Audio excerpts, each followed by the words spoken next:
क्रोध ना किया करो बात बात पे। छोटी छोटी बातों में आप गुस्सा करते हैं और कई बार गुस्से के चक्कर में आप अपने रिश्तों को बिगाड़ लेते हैं। एक राजा था, उस राजा के दरबार में एक बहुत बड़ा जौहरी आया। ध्यान से सुनना मेरी मां। उसके दरबार में एक जौहरी आया और 2 बड़े बड़े हीरे लेकर आया। 2 हीरे बिल्कुल एक से, एक वजन, एक कटिंग, एक सी चमक लेकर के आया। जौहरी ने दोनों हीरों को रखा और राजा से कहा कि यदि आपका जौहरी इन दोनों हीरों में से असली हीरे को पहचान लेगा, क्योंकि ये दोनों में से एक असली है और एक नकली है, जो असली हीरे को पहचान लेगा मैं ये पूरा असली हीरा आपको गिफ्ट कर दूंगा, और यदि नहीं पहचान सका तो हीरे जितना कीमती है उतना धन आपको मुझे देना पड़ेगा। राजा को शर्त मंजूर हो गई कि भाई जौहरी के लिए हीरे को पहचानना कोई बड़ी बात। राजा ने तय किया। सर्दियों का मौसम था, सभा धूप में लगी थी। धूप में दोनों हीरों को रखा गया। बड़े बड़े राजा के 10 जौहरी आए, पर वो 10 की 10 हीरे, एक सा हीरा, एक कटिंग, एक सी चमक, सारे जौहरी फेल होते गए। कैसे पहचाने कि असली कौन नकली कौन? 10 जौहरी फेल हो गए, असली हीरे को ना पहचान पाए। अब तो राजा शर्त हार गए। राजा को बड़ा बुरा लगा कि राम राम मेरे 10 जौहरी फेल हो गए। तभी पीछे से एक अंधा आदमी आया। अंधा बोला, राजा साहब हमें एक मौका दो, हम असली हीरा पहचान सकते हैं। राजा बोले, क्यों हंसी उड़वाता है? जिनकी आंखें थी, जो पढ़े लिखे थे, जौहरी थे, वो तो पहचान ना पाए कि असली और नकली में अंतर क्या है। तुम तो अंधे हो। कहा, महाराज मौका तो दो।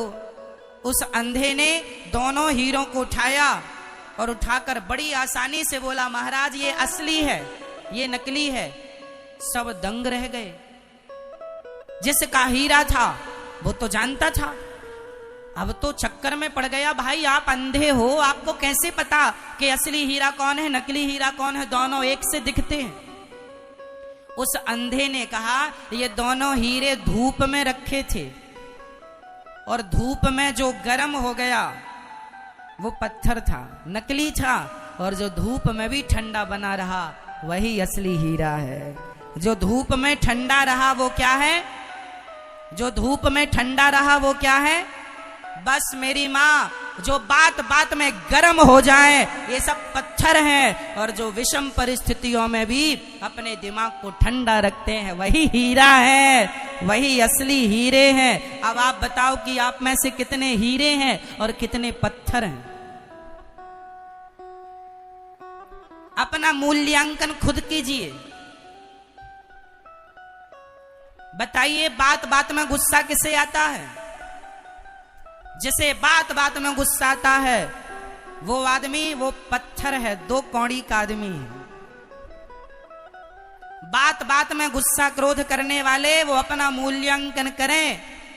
2 कौड़ी के लोग हैं। पत्थर का क्या मूल्य होता है? जबकि बड़ी बड़ी बातों पर भी वो अपने दिमाग को ठंडा रखें। वो कौन होते हैं?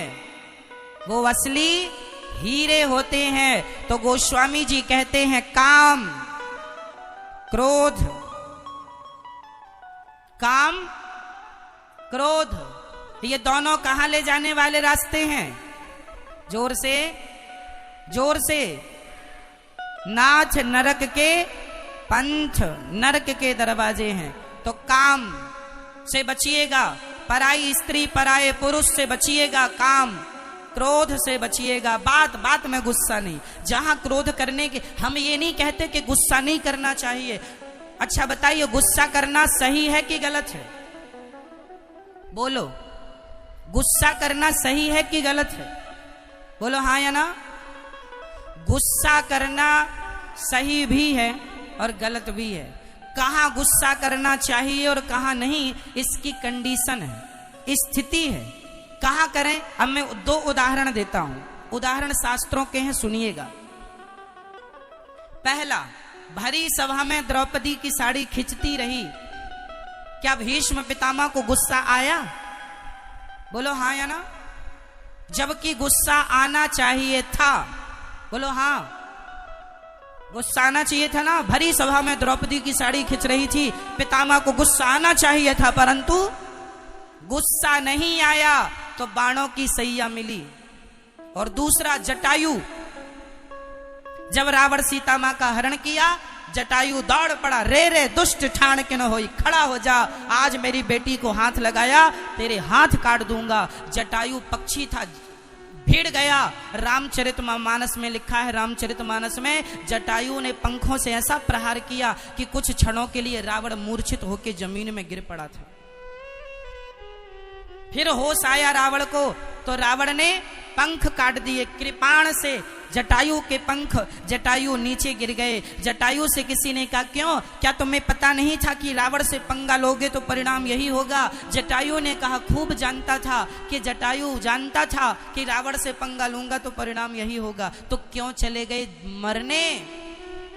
जटायु ने कहा कि मैं भीष्म पितामह, मैं वो नहीं हूं कि मेरी आंखों के सामने एक नारी की लाज लुटती रहे और मैं तमाशा देखता रहूं। अरे मैं मर गया, भले मर गया, पर मैं मरूंगा तो गर्व से मरूंगा कि कम से कम मैंने किसी की रक्षा के लिए पक्षी होकर भी अपने पंख तो बढ़ाए।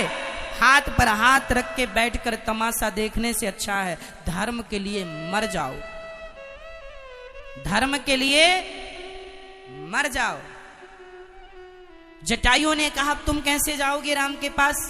जटायु ने कहा, जब तक पंख थे तो जिम्मेदारी मेरी थी राम के पास जाने की, अब तो पंख नहीं है, अब जिम्मेदारी राम की है मेरे पास आने की। और राम जी ने वो जिम्मेदारी निभाई। जटायु राम के पास नहीं गए, बल्कि राम स्वयं क्यों गए?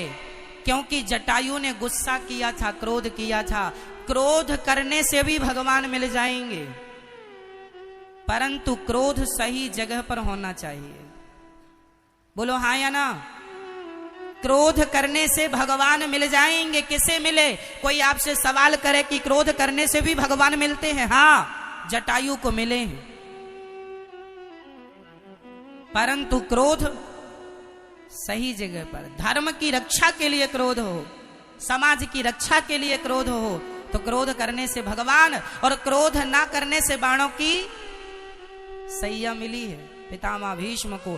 तो बताइए, क्रोध करना सही है कि गलत? सही स्थान पर सही जगह पर करना सही है, और गलत जगह पर करना गलत।